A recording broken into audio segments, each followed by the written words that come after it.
Hi everybody, welcome back to Guitar in the Real World. Today's little feature is an interview with Allan Salmon. Allan is a professional guitar player. I also know him through doing the Thrill Live show. He's the Guitar One shareholder on the touring version.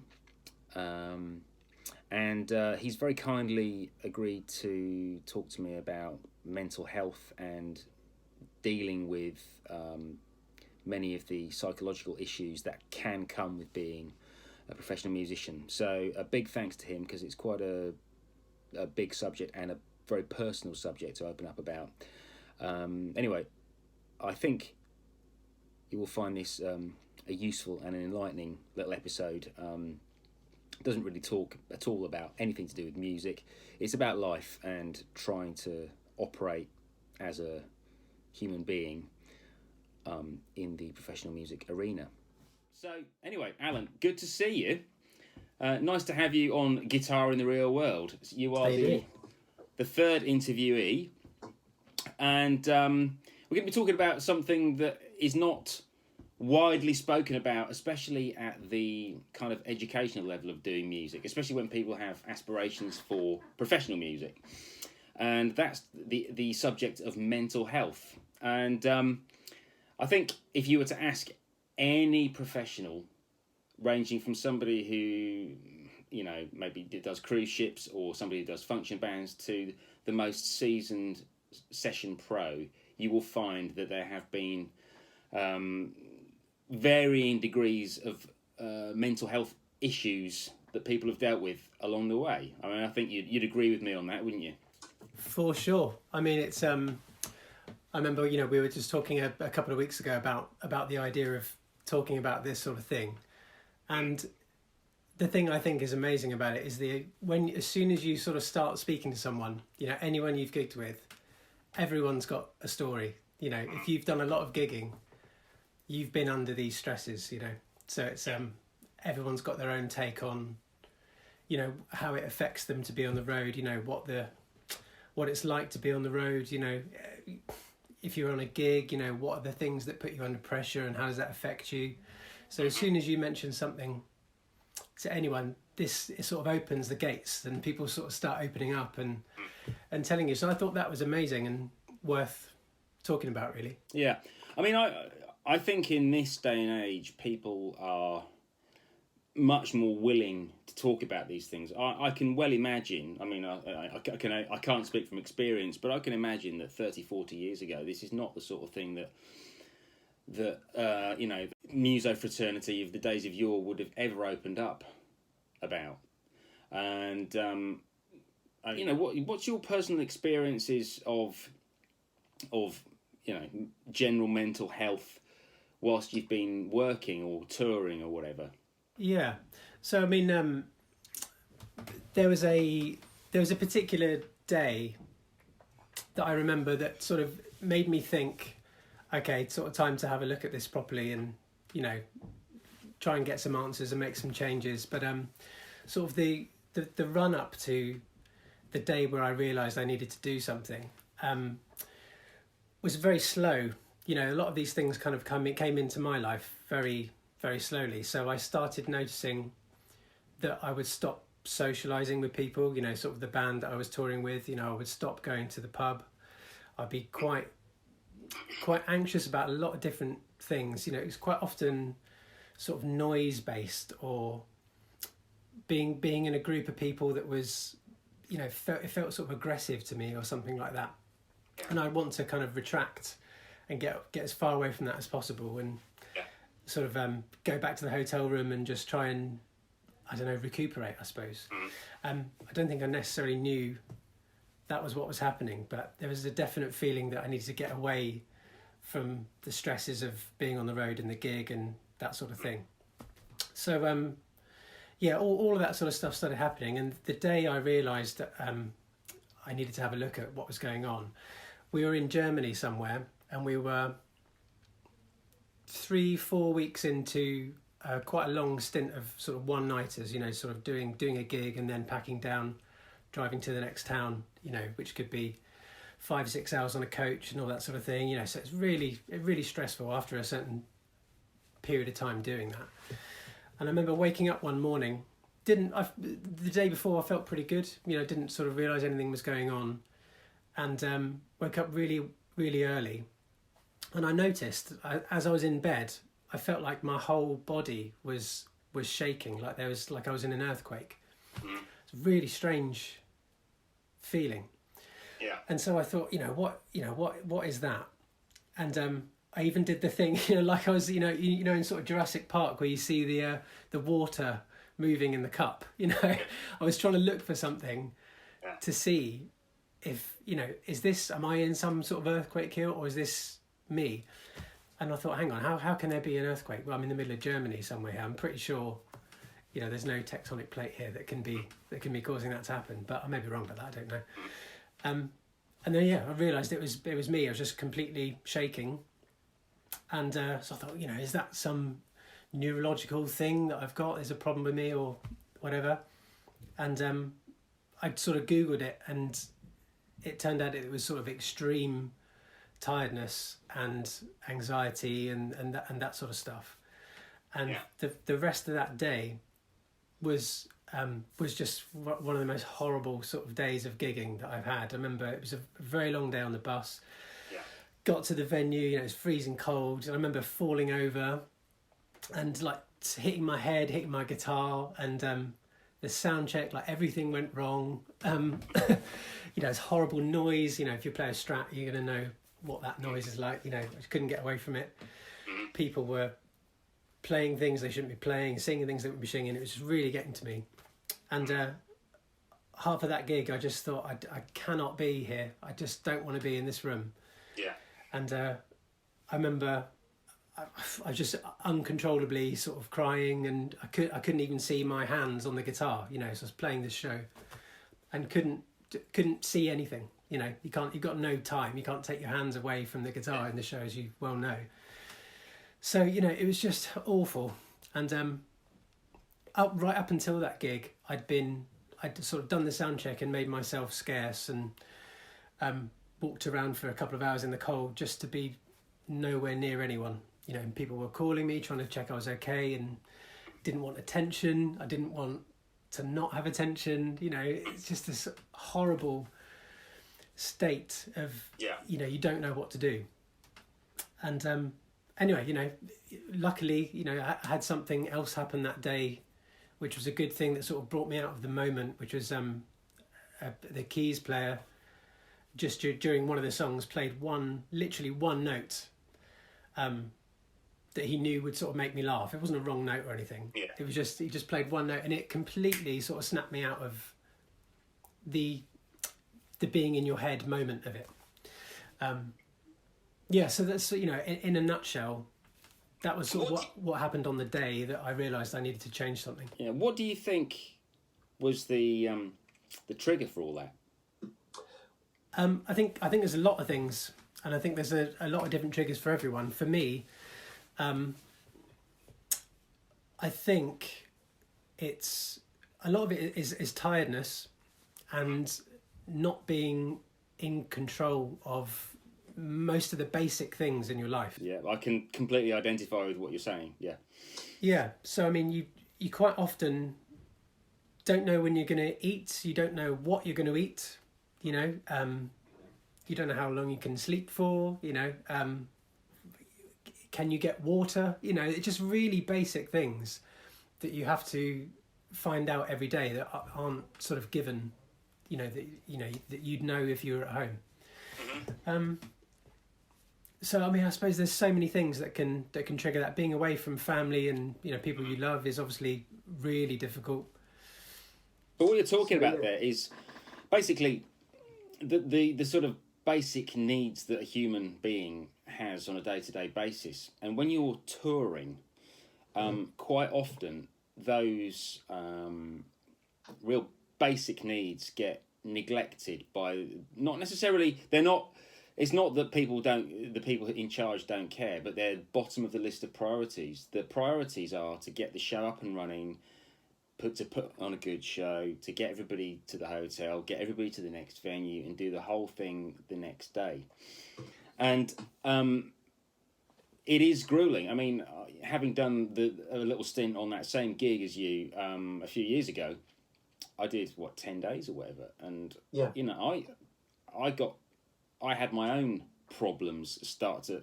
I was there the first 4 days. I was thinking, oh, this is quite cool and quite enjoying myself. By the 5th day, my anxieties about everything suddenly started to magnify, and I never got anywhere near the place that you got with that situation, because you'd been doing it day in day. But I think if I'd have been doing that day in and day out, I can understand how it could have got to that level. And I think to the uninitiated, looking at the life of a touring musician, especially if you go and watch a show or a gig or something and you see the performers, the dancers, the singers, whatever it might be, the people on stage doing their thing, and in that moment there's a kind of sense of euphoria which the audience should be feeling whilst they're watching the show, and they should be feeding off a sense of euphoria that should be coming from the stage. What people who have no experience of that can't be expected to understand is that all that stuff that you just spoke about goes on for the other 22 hours of the day, that there's not an audience looking at the collective bunch of people. And I think when people set out to be performers, musicians, actors, dancers, whatever, I don't think anybody necessarily... It might be getting better these days, but I don't think people are warned about the potential pitfalls. Because, particularly among musicians, there is also that that kind of anxiety about whether you're going to cut it, whether you're going to be... it's... what is it? It's imposter syndrome.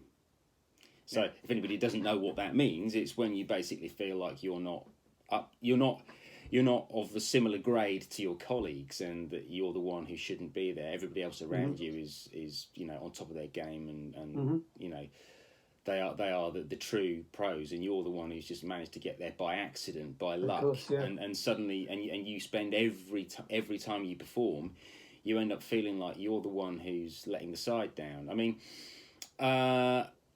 and it's a really difficult one to push to one side, because it goes hand in hand with trying to be good at your job, doesn't it? Absolutely. I mean, it's really good to hear people like you say that, and I think the more people that do say that sort of thing, the more we can all probably admit to feeling the same thing. I think it's incredible, as we were saying earlier, the amount of people you mention anything to, and then the gates open, they start telling you the same thing. I feel that way too. It's mad how we're so critical of what we do. When we're in an environment where we're surrounded by people that are very talented, and I suppose the truth is, as well as the people on sort of shows, as well as the people that are in the band, the people that are responsible for forming those bands are also extremely talented, and part of their talents are recognizing whether you are good enough to do this sort of thing. So you have been, it's sort of almost a slight on the people higher up the chain than you to think that they haven't made the right decision about you, if that makes any sense. Yeah, no, I completely get that, because I remember when I was a student doing my postgrad, I did the jazz postgrad at the Guildhall millions of years ago. And the late great Ian Carr used to take the jazz history classes, and he recounted an anecdote about when he was running a band, and one of the musicians in his band was sort of experiencing this, or demonstrating that he was not feeling he was up to the job or whatever. And apparently, and Ian said words to the effect, "Look, just because you don't think you're good enough, that doesn't mean that I'm not good enough to make that judgment call." Which is basically what you've just said there. And it's very easy to forget that the person, in the hierarchy, the person who has put you there and said, "No, you're the guy that I want for this gig. You're definitely good enough. You're definitely up to it. If you just go, no, I'm not, it can have that. It can reflect quite badly. Yeah. And and it's not even, it's not a self-centered thing. It's just that you sometimes it's simply that desire to be as good as you can be. Absolutely, yeah. The idea of perfection, and yeah, I mean, especially with the show that we've both done, I think a couple of other people that you've talked to mentioned it. The level of detail in the performance is just crazy, and the thing I like to think about with Thriller in particular is that all the guys on those records, played those amazing parts. They're the best guys in the world, sort of on their best day and their best take. Yeah. And we've sort of got to put all that together in a row every night. It's an enormous amount of pressure and an enormous standard to live up to. Yeah. So I think there's a bit of power to be had in sort of bringing down this level of expectation. Yeah, absolutely. And you can bring down the level of expectation without bringing down your standards. Yeah. And this is something that it's taken me many years to get to grips with, and I'm sort of there now. It's an ongoing journey, but I've got it to the degree where I'm not crippled by it anymore. So Tim, did you read some books? Have you learned some techniques? What have you learned that's helped you deal with specifically the sort of imposter thing? I think it's experience, really. Yeah, and the other thing, actually, that has helped me is playing with quite famous musicians and watching them screw up. I really think that helped me quite a lot, and. And I think the other thing is to remember that the more relaxed you are, the better the vibe of your performance will be. Absolutely. 15 years ago, I was very, very uptight in the way I approached playing. And my wife's a classical pianist, and she said to me years ago when I was, she said, "Oh, you're so sort of stiff when you play," Yeah. And she has noticed that has there's definitely no longer an issue with me like it was. It's still there. I still get tension when I'm playing, but what's become apparent for me now is I think in general my general feel and flow are better than they ever were, but I make more mistakes than I used to. But I accept that as a trade-off. I used to make less mistakes. I used to be more accurate, whatever that is, but I don't think my playing breathed so well. That's brilliant. I mean, I think that's, if you were on a recording date or something, that's the take they'd keep. They wouldn't keep the one that was metronomically perfect. As everyone will know, they're not necessarily the things that make music sound and feel great. It is those idiosyncratic things and little fluffs and bits of sloppiness here and there that make it alive. And it's one interesting thing I think with that is I was very similar to you as well, and am dealing with that sort of tension and wanting to be as good as you can and accurate as you can.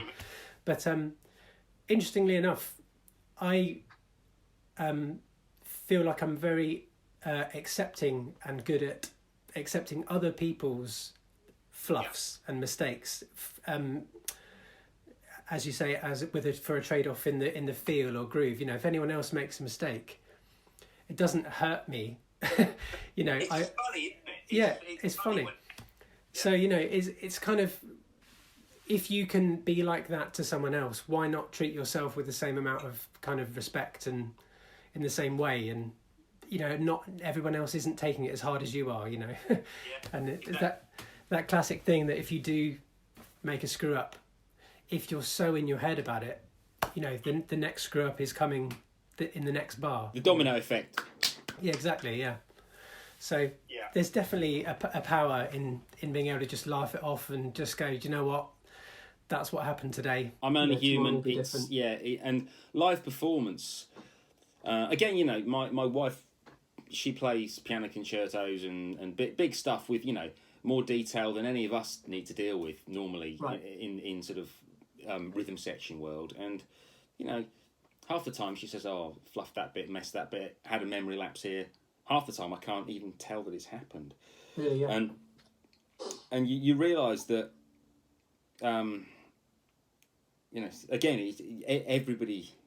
everybody's capable of messing things up. And I think when you're comparing your own personal live performance, especially when you're doing a recreation of something, if you compare that to a recorded performance, which may well have been punched in and overdubbed and all sorts, you're setting yourself up for a fall straight away, aren't you? Yeah, completely. Yeah.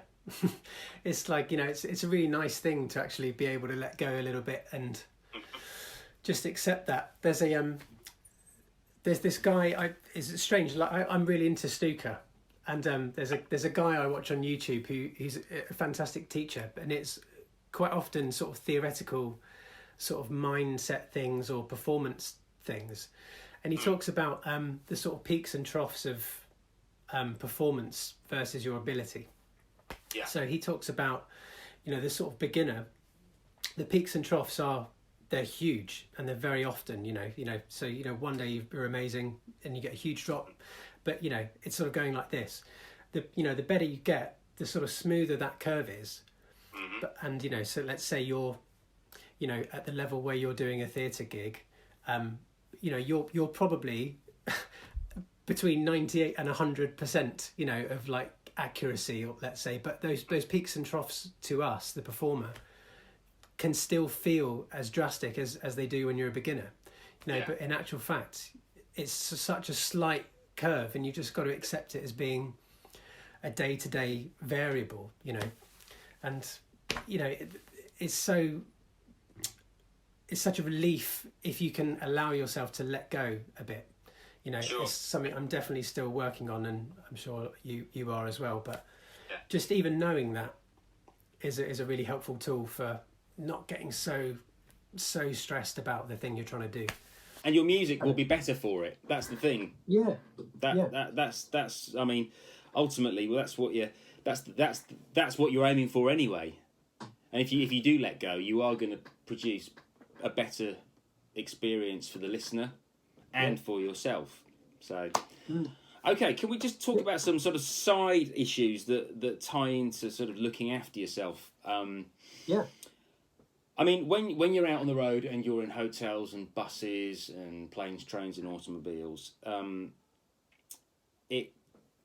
you're sort of setting yourself up for not being in the best of physical health, which in turn naturally leads on to not being in the best mental health.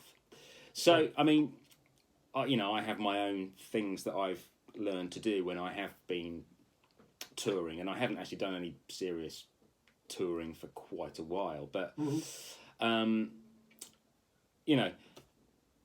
did you find that you have developed any kind of sort of physical health routine to help you through touring, or have you just sort of maintained a typical kind of exercise routine and stuff like that, or how do you go about doing that?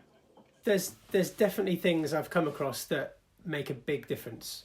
I'm personally not that great at doing sort of physical exercise, although any time I do it, you do feel better almost immediately, so there's the one thing I did find that was really helpful, as you are in the middle of nowhere quite often, and you could be in a hotel room that doesn't have a gym, or it's tiny. There's a really good app called Freeletics, which is basically body weight exercises that you can do literally anywhere. The smallest hotel room you can find. And it's that's really good. I'm sure there's a million other things like that are good. But the things that I've found most helpful, there's two things really.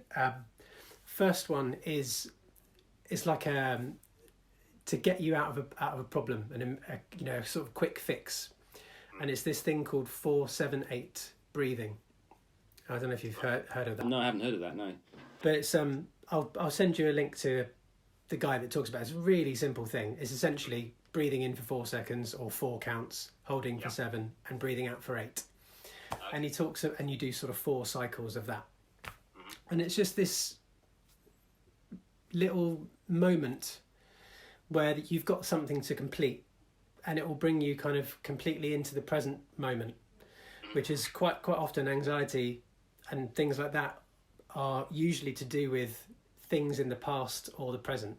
The past or the future. You know, they never tend to be the actual now. You know, the right now, which is really the goal. Like the more you can be in the very present moment, I think the more or the better your mental health will end up being.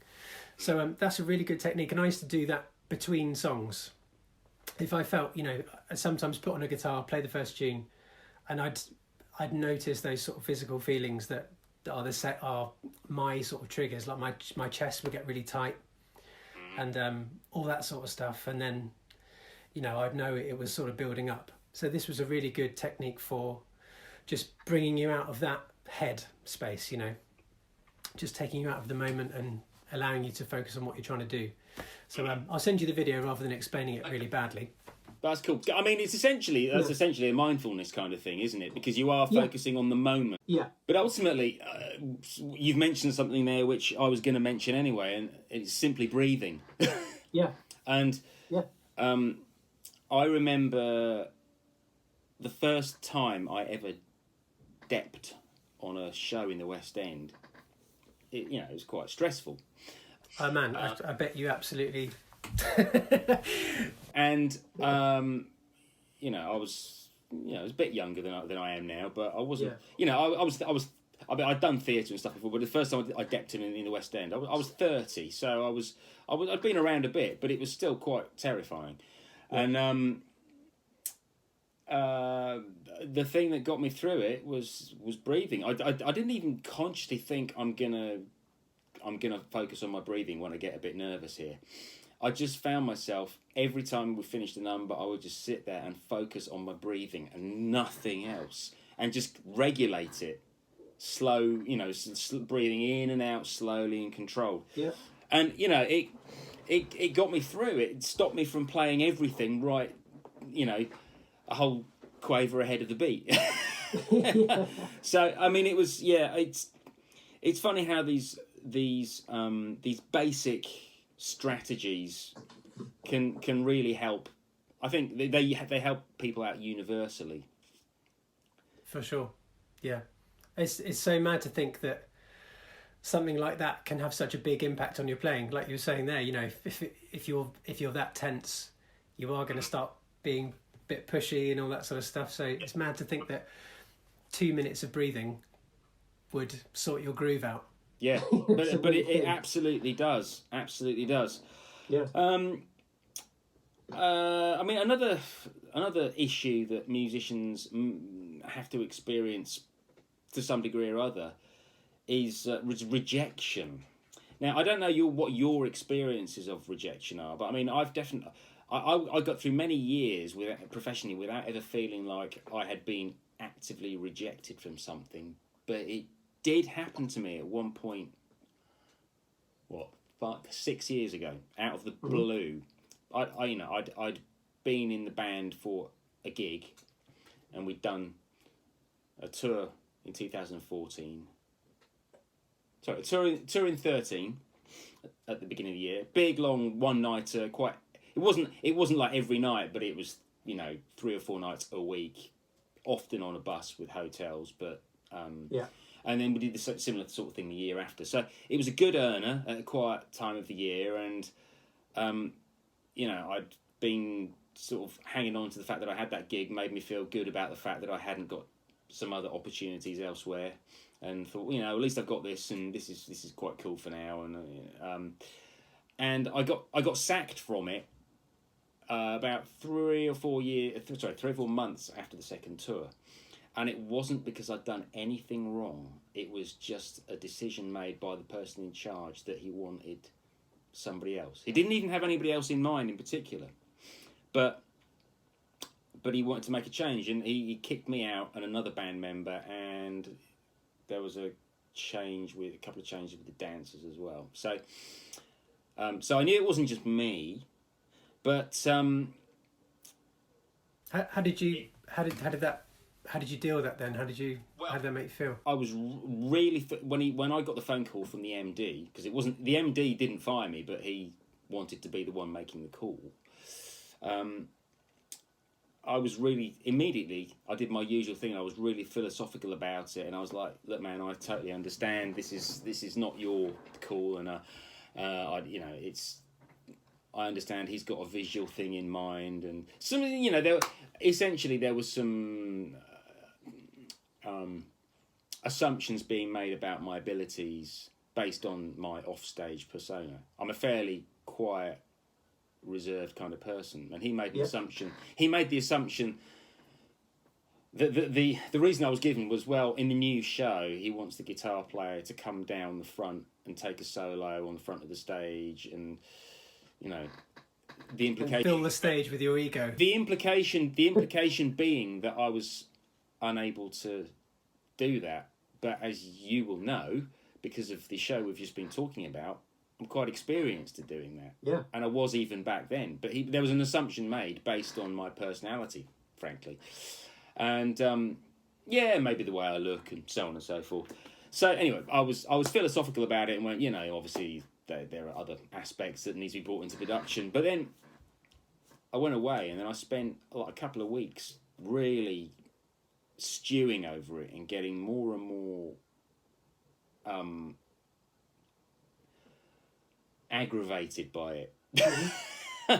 Because it suddenly dawned on me that actually it was quite an unjust action. I'd been one of the more professional people in the band with my general behaviour, took care of business. The rhythm section worked well as a rhythm section. We all got on really, really well, and we played well together, and it was a good vibe, good hang, I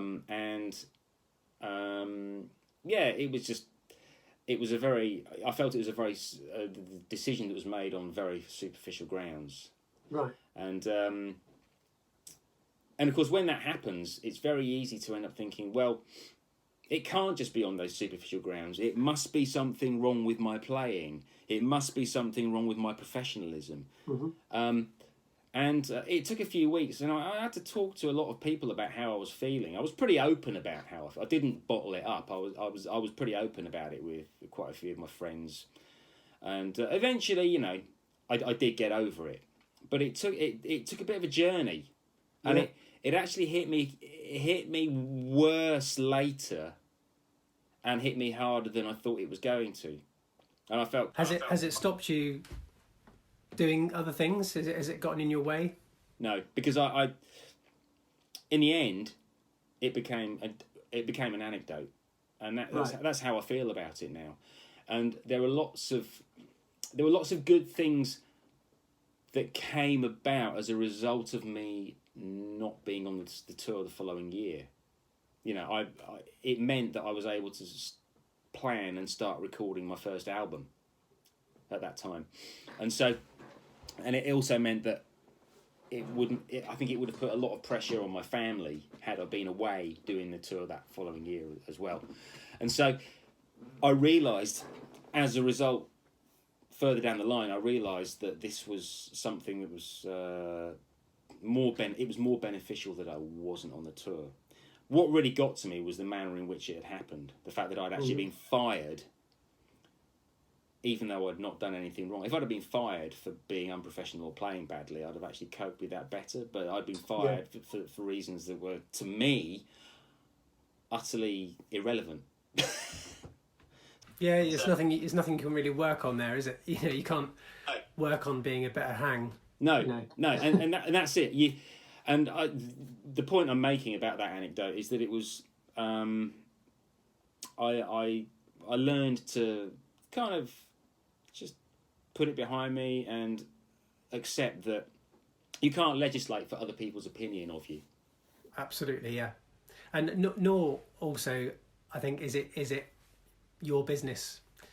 I think it's that's for the other person to be thinking about. You know, I think the more you just concentrate on what you're doing, the sort of happier you end up being.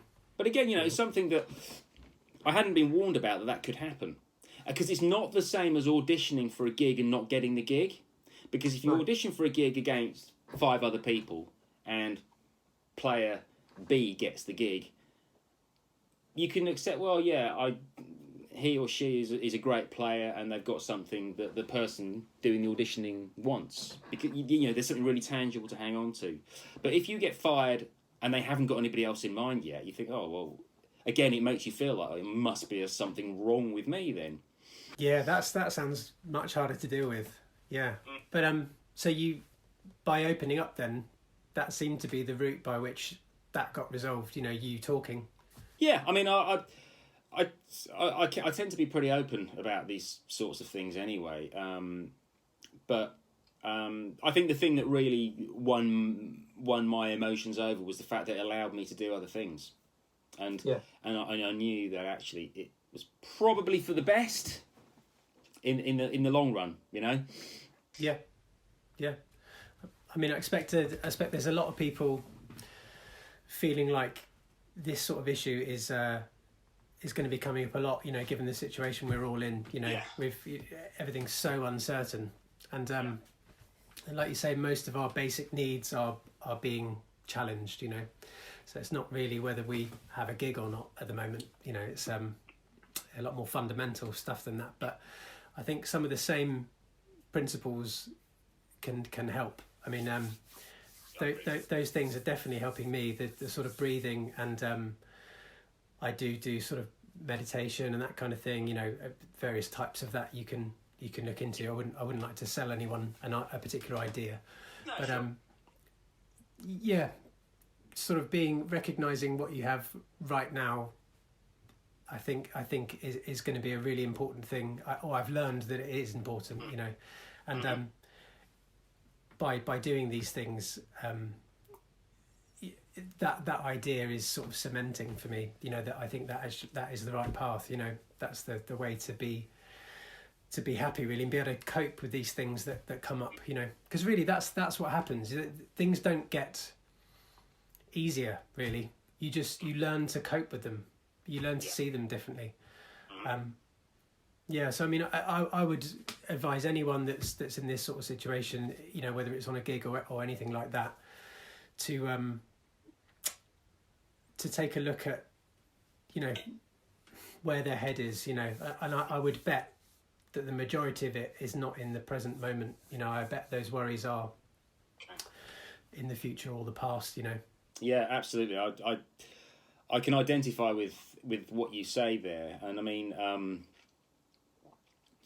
it's just part of that journey, and part of that journey is just being a human being, I think, and I can only speak for myself, but I would imagine that it's quite universal that when people set out on a path to be a professional musician, it's a very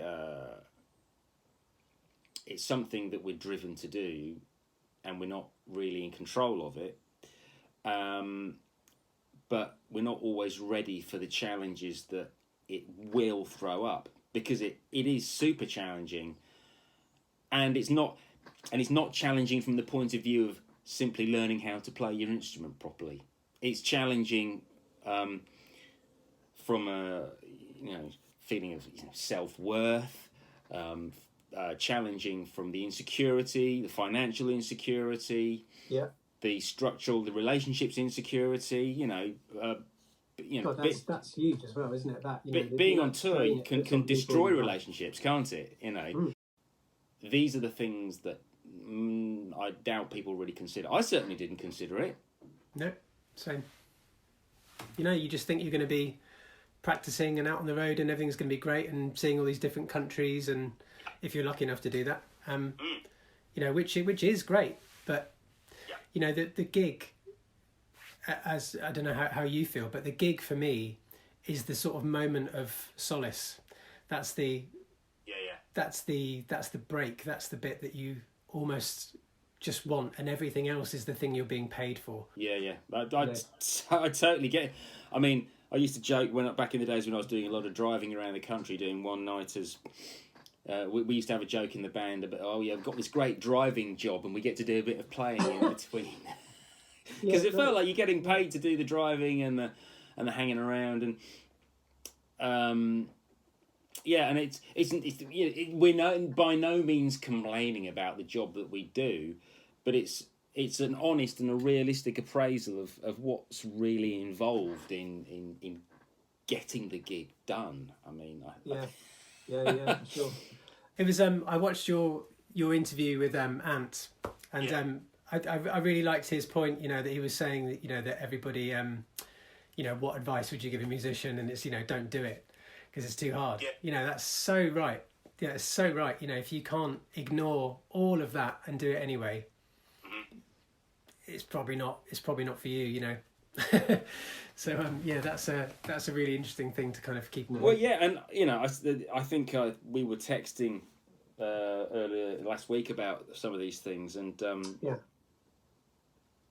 and I have considered giving up being a musician. Yeah. I would say semi-seriously, because sometimes I have found the constant pressure from the point of view of financial security, especially now I've got a family and all that, or again still dealing with the issues of I can't cope with the pressure of having to perform.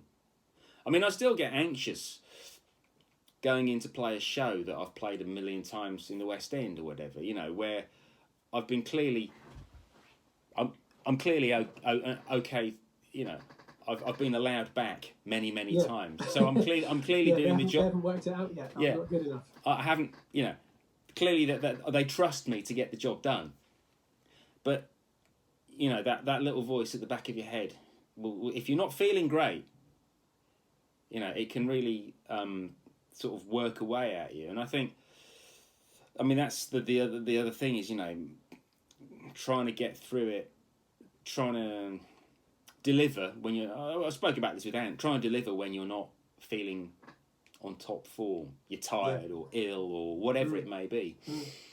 I think basically the challenges of being a musician really are like a magnified version of the challenges of just being a human.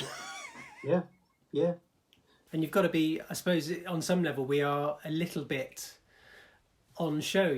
We're putting our sort of skill or the thing that we are precious about, the thing we care about most, music. We're putting that out for people to judge, really, which is, I mean, sort of why I texted you initially about this, because I just thought it was fantastic that you were starting this YouTube channel, where it's so easy to not start something because you feel like, I haven't quite worked out how it's going to be, or my camera's not brilliant, or something, a million little things that would get in the way from you actually starting. And I just felt really great that you were just ignoring all of that and I'm just gonna go for it. I'm gonna put this out there. It's gonna develop organically. It will get better or it won't. But I'm gonna start doing it. And I thought that was a really impressive thing to do. I think that's something that comes with getting a little bit older. I mean, right. I've become more aware of the passage of time. To me, it seems to be going by scarily quick now. Yeah. And I'm just like, well, what's the point in sitting around worrying about other people's opinions? That's why I ended up doing my 2 albums. And I just thought, you know what, I'm not going to worry about whether... I didn't do it when I was 15 years younger because I was too scared of people's opinions. Yeah. And now, it's still... I still care whether people like what I do, but it's a different kind of caring. Yeah. That's so good. That's so good that you've managed to get over yourself, and just, But I think most people manage it in some way, and I think you're probably on your own personal journey. You're just on different. As a friend of mine once put it, you're on a different point on the motorway. That's all. you know, you're at junction 5 on the motorway, I'm at junction 12 or whatever. Yeah.